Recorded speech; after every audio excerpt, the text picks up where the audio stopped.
Welcome viewers to the first video of the playlist patterns in C++. So in this video we are going to see how we can print patterns as in like 1 then 1 2 then 1 2 3 something like this. I will try to provide an alternative to mugging in this video, and we will solve these patterns with the help of some observations so that you don't need to mug up the code for different types of patterns. So let's just jump into the video. For example, in this pattern, what do we see? What are the observations? The first observation is that there are three lines. Okay, so if n is equals to 3, I will get 3 lines. If n equals to 5, I will get 5 lines. Okay, so the number of lines. Okay, so what is this number of lines? It is the number of lines in the pattern which depends on this user input. Okay, so now what is our aim in this pattern printing? In this the aim is to print this pattern with the help of some observation. So what is one such observation that can come to your mind after seeing this pattern? So one such observation that is coming to my mind is that all the first letters or the first number of every line is starting with 1. Okay, and if you notice that every next line ends with a number greater than the previous line's endings number. Okay, so end number is greater than previous end number. So one thing you need to keep in mind is that you will always require to use two loops.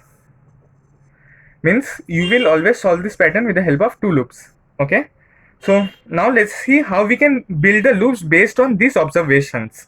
Okay, so the user will give input of the height, which is n, or you can say height will be int h. Okay, int h or int n, whichever you want to take, sin h to take the input. And then we are seeing that we need to go to the third line to complete the pattern. Okay, and to complete one line of the pattern we need to go till the end. So for these two purposes we will require two loops, one to reach down and one to go side by side. Okay, one to go down and one to go side by side. So to go down, I will always require the I loop to iterate through the height. So the I loop will go from 1 to h. And what about the j loop? So what are the observations on which we can base our j loop? The observation is that the j loop is always starting with 1 and ending with a subsequent greater number. So what is I in the first one? So I is 1 in the first case. Then what is I in the second line? I is 2 in the second case. Then what is I in the 3 on the third line? I is 3 in the third case. Okay, so what we can observe is that we can do something like this. We can run j from 1 to I. Okay, inside these loops, and then see out j. So I am doing the rough work of this so that it is easy for you to understand.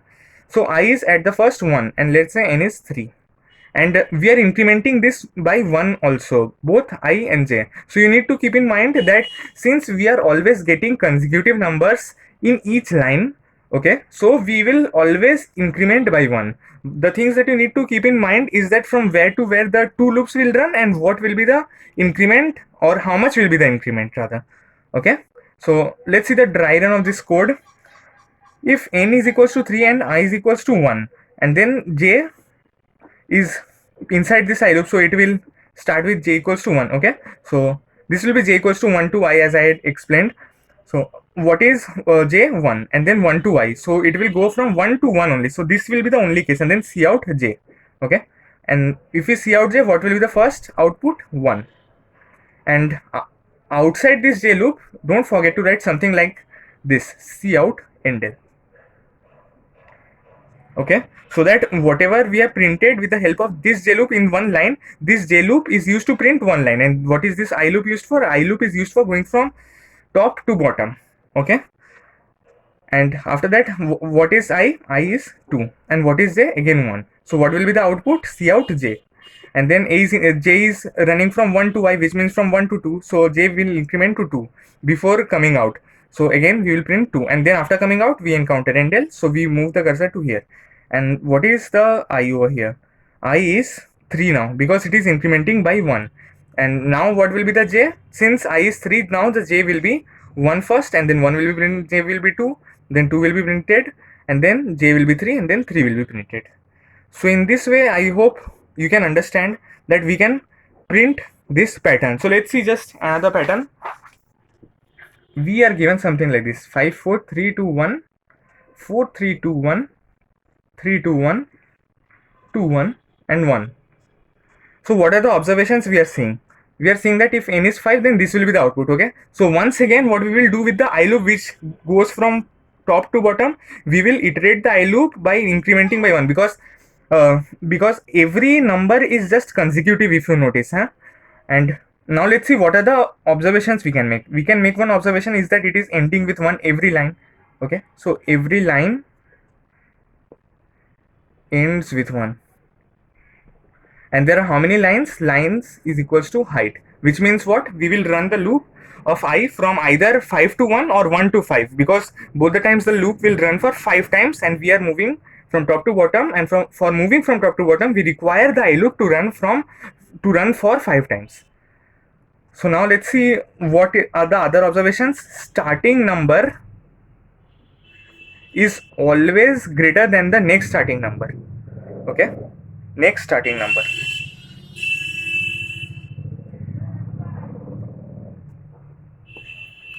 And now let's see how we can do the loops based on these observations. So what is the first observation? That the number of lines is equals to the height. So what can we do? We can simply run a for loop for I from either 1 to 5 or 5 to 1. Now we need to decide on which one is the better option. We can see that our starting number is 5 over here. So it's pretty obvious that we will also start our I from 5 only for int, which will be the height actually. Okay, and we will iterate till 1 and decrement the I. Okay, so I will be 5 over here, 4 3 2 1. In this way we will move from top to bottom. And then what will be the j loop? J loop is something from I to 1. So we will do something like this: int j equals to I, and then j greater than equals to 1, and then j minus minus, and then cout j, and then cout endl, so that we can go to the next line after the printing of one line. Cout endl. And then what will happen when the cursor moves here? The I will be decremented, and then again this j loop will start. Again this line will be printed. Again, whenever this line is printed, it will move out to cout endl, and then it will move till here. Okay, so let's see the dry run of this code also. I is at first, let's say 5, and I will decrement till 1. So at first what is j? J is equals to 5, and j will move, will break when it is j is less than 1. Okay, so it will continue to iterate through the loop when this condition is satisfied, which means when j is greater than equals to 1 and j is minus minus. Okay, so we are cout in j. So what will be the output? Output will be at first 5, then it decrements to 4, then output will be 4, then decrements to 3, and the condition is satisfied, so cout j, then 2, then 1, and then it breaks, so the cursor moves to this line, and then I will become what over here? I minus minus, so I will become 4. So in this way j was decrementing. Now what will be j? J will be now 4. Okay, for this I equals to 4. Why? Because in j equals to I over here.